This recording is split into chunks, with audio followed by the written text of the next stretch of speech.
Esta es una producción de su carnal brother Joel Gustavo para Panorama Radio Online en su formato podcast. Concepto Joel Gustavo. Concepto Joel Gustavo. Concepto Joel Gustavo.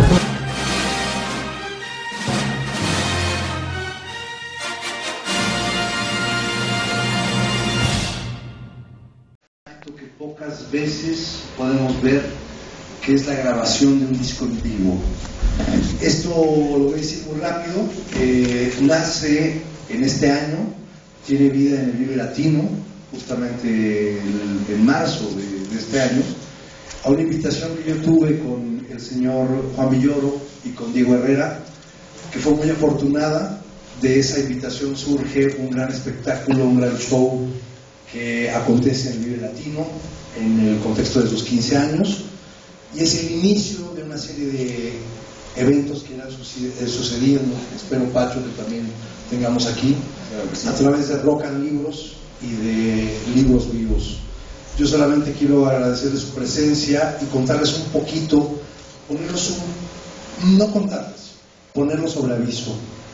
Esta noche asisten a la grabación de un disco, y eso puede significar cualquier cosa, así que emocionense.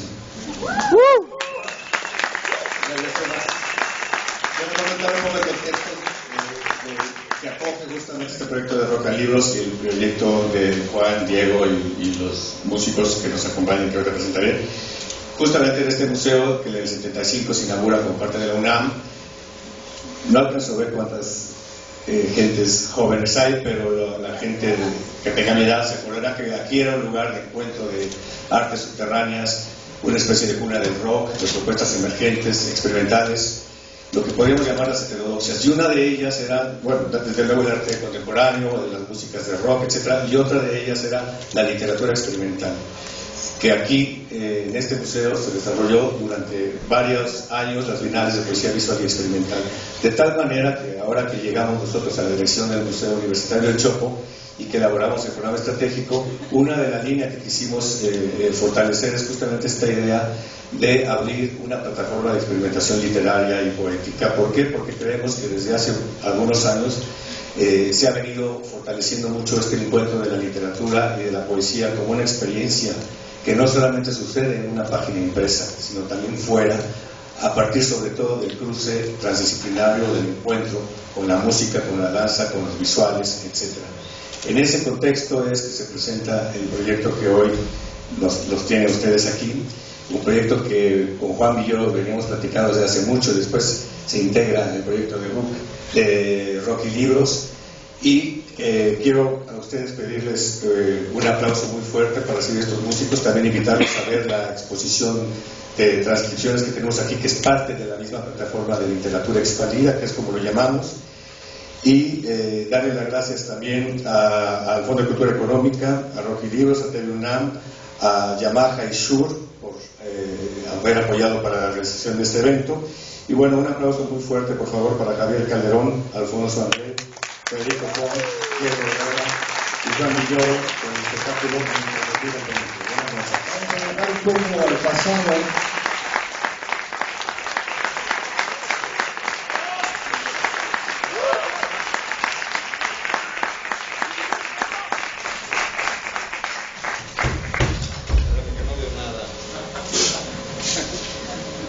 Esto es un experimento, entonces ya.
soy el Chapo. Buenas noches.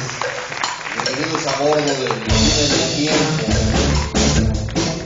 Vamos a interpretar una serie de cuentos contados, cuentos que tienen que ver con espacios de la Ciudad de México que han perdurado en la memoria, algunos han desaparecido, otros están presentes.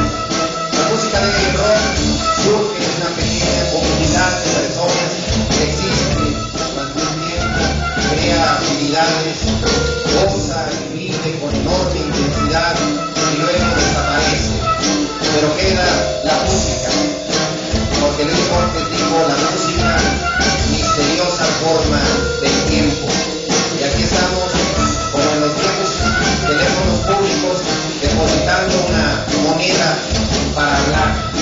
Recordarán algunos de ustedes la cantinela que tenían los teléfonos públicos, tiempo transcurrido, para continuar, deposite sin colgar otra moneda.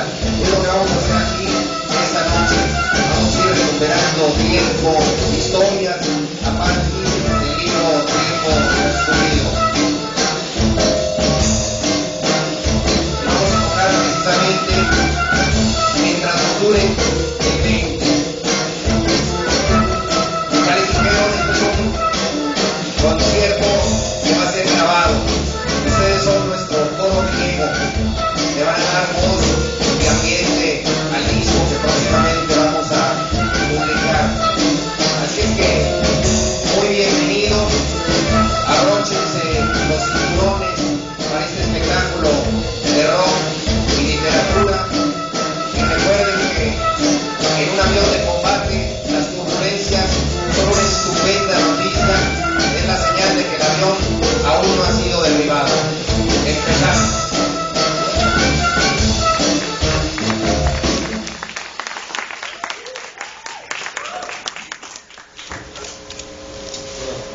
Vamos a comenzar con Madonna de Guadalupe, una historia que ocurre en la zona conurbada de la Ciudad de México, en la colonia, bueno, no sé cuál colonia exactamente, pero es en Ciudad Satélite, ese purgatorio con discotecas. Madonna de Guadalupe. Las hermanas Uribe eran tan distintas como sus nombres: Concepción y Magali. Concepción usaba pantuflas de peluche, el fondo se le asomaba bajo la falda y tenía los ojos apagados de quien ha leído 20 veces la Biblia. Magali desayunaba 2 aspirinas con café negro, sus abortos superaban en número a los descendientes de Concepción. Y lo que son las cosas, Concepción era más bonita que Magali, pero sus rasgos pálidos y su mirada ausente hacían pensar en la santidad o en el suplicio, en la belleza sufrida que tanto atrae a santos y vampiros. Concepción moría virgen o descuartizada. En contraste con el semblante evaporado de su hermana, Magali tenía una sangre bulliciosa, un cuerpo que era un dechado de redondeces, un pequeño lunar sobre la boca y el labio superior ligeramente alzado, como si estuviera besando una burbuja. Era imposible verla sin pensar en las múltiples y deliciosas aplicaciones de esa boca. La educación católica de las Uribe fue tan severa que las primeras fantasías eróticas de Magali emanaron de la religión. En las paredes de la casa había cuadros de santos que parecían gozar con la tortura. Ojos cubridos por el placer del sufrimiento, éxtasis, raptos místicos, agonías, dicha, transfiguraciones, gestos de incestar a unos latidos de la muerte o el orgasmo.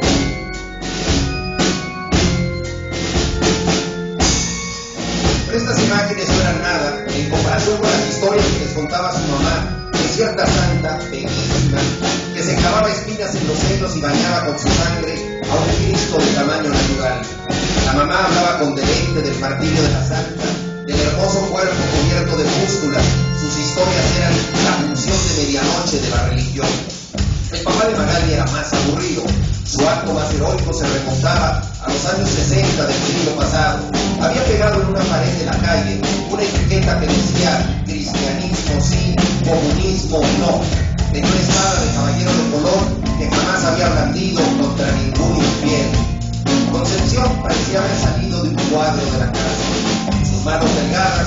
quitaban el polvo al crucifijo con el que Magali pensaba en masturbarse. Pero esta blasfemia no fue necesaria. Magali acababa de cumplir 16 años cuando Tacho lo invitó al cine Manacar. A ella no le sorprendió mucho que dejaran el cine a un lado y siguieran por Insurgentes hacia un motel en la salida de Cuernavaca. Durante la preparatoria, Magali se acostumbró a llevar una existencia doble. Salía a la calle vestida como la esposa de un cuadro. Lo único extraño era que en vez de bolsa usaba maletín. De su casa iba a la de Susi. Allí abría el maletín y la ropa salía de muchos colores. También se gritaba su brasier acorazado. La casa de los Uribe era una amurallada ciudad de Dios. Sin embargo, no estaba en el Sinaí, sino justo en el centro de Ciudad Satélite, ese purgatorio con discotecas. A pesar de la renuencia de sus papás para dejarla salir en las noches, Magali se las ingenió para conocer todas las discotecas y los videobares del norte de la ciudad. Siempre decía que iba a estudiar a casa de Susi. A juzgar por las desveladas, debía ser la mejor alumna del salón. A fin de año, se tuvo que acostar con 3 maestros para justificar sus buenas calificaciones. Cuando le invitaron a una fiesta de disfraces, decidió unir sus vidas paralelas. Se disfrazó de monja apetitosa, copia y minifalda. Salió de la fiesta con un amigo disfrazado del Capitán Negro. El viento se hizo cargo de las piernas de Magali. Al llegar al coche, temblaba en tal forma que el Capitán Nemo empezó ofreciéndole su saco y acabó quitándole el vestido. En eso estaban cuando una camioneta de policía se detuvo junto a ellos. El incidente podía significar poco en otros lados, pero en el Estado de México equivalía a la llegada de una división nazi al gueto de Varsovia. El primer golpe rompió el parabrisas. Los cristales reventaron en esquirlas sobre los cuerpos semidesnudos. Nemo fue noqueado por la cacha de una pistola. Lo arrastraron de un pie. Su cabeza golpeó por el estribo del coche. El ruido sordo, latigoso, lo hicieron de pie. Las barbas postizas se le habían pegado absolutamente en el pecho. Magali vio el cayendo. Había algo equívoco, una humillación adicional en esa arma de asesino de barrio. No pudo notar las puñaladas que recibió de su amigo. Un policía la golpeó con tal fuerza que la sangre se mezcló con las lágrimas. Un pelo pastoso impidió distinguir a los objetivos violadores. Otro golpe le hizo perder el conocimiento. Despertó de madrugada, envuelta por un olor agrio que la hizo vomitar sobre el asiento. En el pelo se le habían formado coágulos de sangre. De su amigo solo quedaban las absurdas barbas sobre el asfalto. Estuvo una semana en cama. El médico de la familia, que siempre hablaba pestes del asesino húngaro que había inventado la píldora anticonceptiva, auscultó a Magali y más que por sus golpes se alarmó de que no fuera virgen al ocurrir el asalto.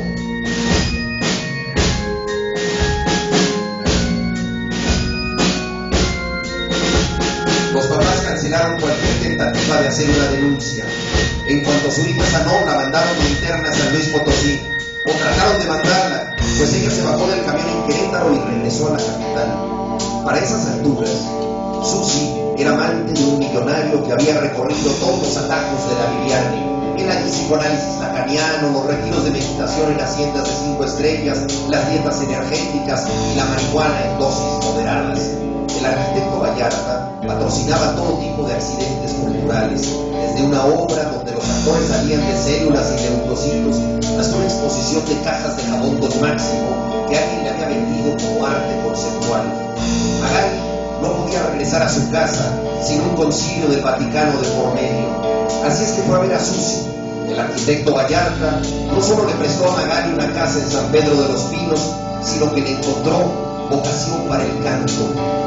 La casa en San Pedro de los Pinos había sido habitada por un artista cinético apoyado por el arquitecto Vallarta. En vez de ventanas, había remolinos de luz. En esa vacilante atmósfera, Magali escuchó por primera vez a Madonna. Finalizaba 1983 y los locutores de radio no hacían sino hablar del ombligo de Madonna, del estómago redondito que se conmovía al compás de Burning Up. Magali se entusiasmó con esa rock and rollera voluptuosa que había escogido como símbolo nada menos que el crucifijo. era el primer caso de cachondería católica en la música de rock. En vez de collar, Madonna usaba un rosario color turquesa. De repente, Magali se dio cuenta de lo chic que podían ser todos los escapularios de su infancia. Compró un collar de perlas de plástico rosa, guantes negros, una blusa semitransparente de encajes y aretes en forma de cruz. No le costó trabajo convencer al amante de Susie de que le patrocinara la grabación de un disco. Llegó al estudio masticando chile. Cantó con pasión, con una voz dolida y áspera, que tenía más que ver con su infancia solitaria y sus 30 amantes gandallas que con las clases de canto que le pagó el arquitecto Vallarta.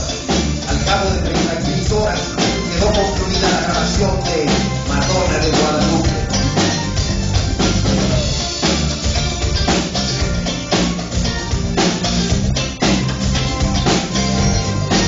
Gracias a sus conocimientos de religión, Magali pudo escribir letras de una mocha sensualidad. Se tiñó el pelo de color incierto, como champaña con granadina, y contrató a los 4 músicos más parecidos a Juan Diego.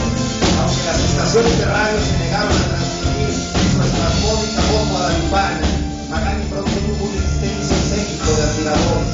La gente llegaba a sus conciertos con crucifijos de todos tamaños. Al promediar la función, los 4 músicos se arrodillaban y acariciaban a la seductora Madonna de Guadalupe. Al fondo del escenario había una gigantesca cruz de leones. Magali se despedía arrojando hostias multicolores sobre sus pies. El 31 de diciembre decidió dar un concierto en la explanada de la Basílica de Guadalupe, al mismo tiempo que comenzaba la misa de gallo. Sus senos sin brasier se balancearon frente a 3.000 fanáticos. Magali había sido elogiada por todas las publicaciones de izquierda y por algunos teólogos de la liberación, pero también había recibido amenazas dignas del santo oficio. El concierto tenía el atractivo de la incertidumbre, de la catástrofe a punto de ocurrir. Para protegerse de posibles ataques, la cantante había contratado a una nueva versión de los templarios, 20 devotos árabes. Magali fue acariciada por sus músicos, pero la policía llegó antes de que pudiera repartir hostias multicolores. Ella no se dejó amedrentar. Con la misma pasión que inyectaba en sus canciones, asusó a la multitud a lanzarse contra la policía. Los karatecas formaron un cordón en torno al escenario, mientras los 3.000 feligreses se enfrentaban a puño limpio contra las macanas y los gases lacrimógenos. Después de 2 horas de encarnizada trifulca, la policía quedó reducida a un montón de bultos y gorras azules. El coche de Magali llegó junto al escenario. Las cruces fosforescentes en las puertas parecían brillar más que nunca. Antes de subir al auto, vio a un policía tirado cerca del escenario. Caminó despacio hasta el cuerpo desmayado. Su zapato rojo se posó con suavidad sobre la nariz del policía. Luego, gritó un pisotón. Magali escuchó el agradable crujido del cartílago. Después, caminó rumbo al coche. El viento fresco le agitaba el pelo y los escapularios.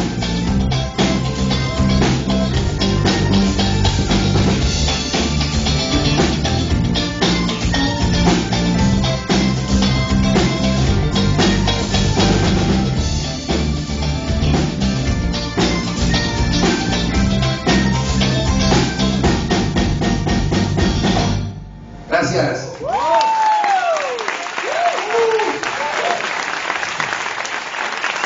Gracias por estar con nosotros, muchas gracias. Hay un momento en la vida de cada persona en que su vida puede dar un giro en forma absolutamente decisiva. Hay cosas que nos cambian para siempre. Yo tenía 14, 15 años, estaba en las vacaciones entre la secundaria y la preparatoria, vivía sin brújula, no sabía que mi vida podía tener algún sentido y algún destino. En esa circunstancia, un amigo de la calle, de la cuadra, yo vivía entonces en la colonia del Valle, este amigo decidió invitarme a leer una novela de José Agustín. Esta novela se llama De Perfil y es una historia absolutamente singular. Entre otras cosas, porque esta novela me puso en contacto por primera vez y para siempre con el arte como una forma de vida. La novela transcurre justo en las vacaciones entre la secundaria y la preparatoria, en la colonia del Valle, muy parecida a la colonia, en la colonia Narvarte, muy parecida a la colonia del Valle, donde yo vivía. Los padres del protagonista se están divorciando, mis padres se habían divorciado. Fue verdaderamente una lectura en espejo. El protagonista no tiene nombre y yo entendí que José Agustín no le había puesto nombre para que no me reconocieran a mí.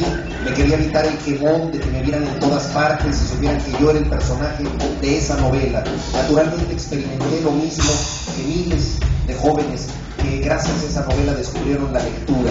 A partir de entonces también descubrí la posibilidad de vincular la literatura con la música de rock. José Agustín ha sido el gran pionero de la crítica de rock en México, autor del libro La Nueva Música Clásica, crítico de la revista Rolling Stone, una persona que nunca ha dejado de reflexionar sobre la relación entre la música y la palabra. Mi libro, Tiempo Transcurrido, está dedicado a él.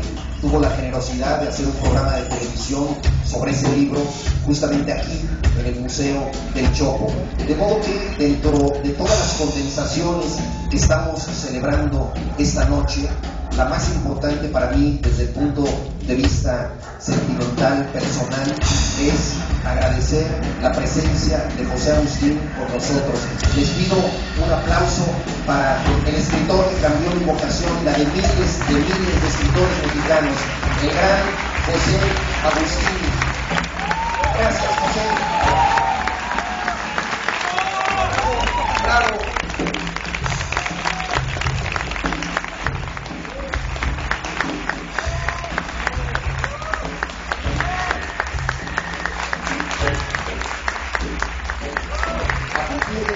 Momento venturoso de la lectura de perfil de José Agustín, todo lo que yo he hecho en la vida no ha sido sino una manera de darle las gracias al maestro.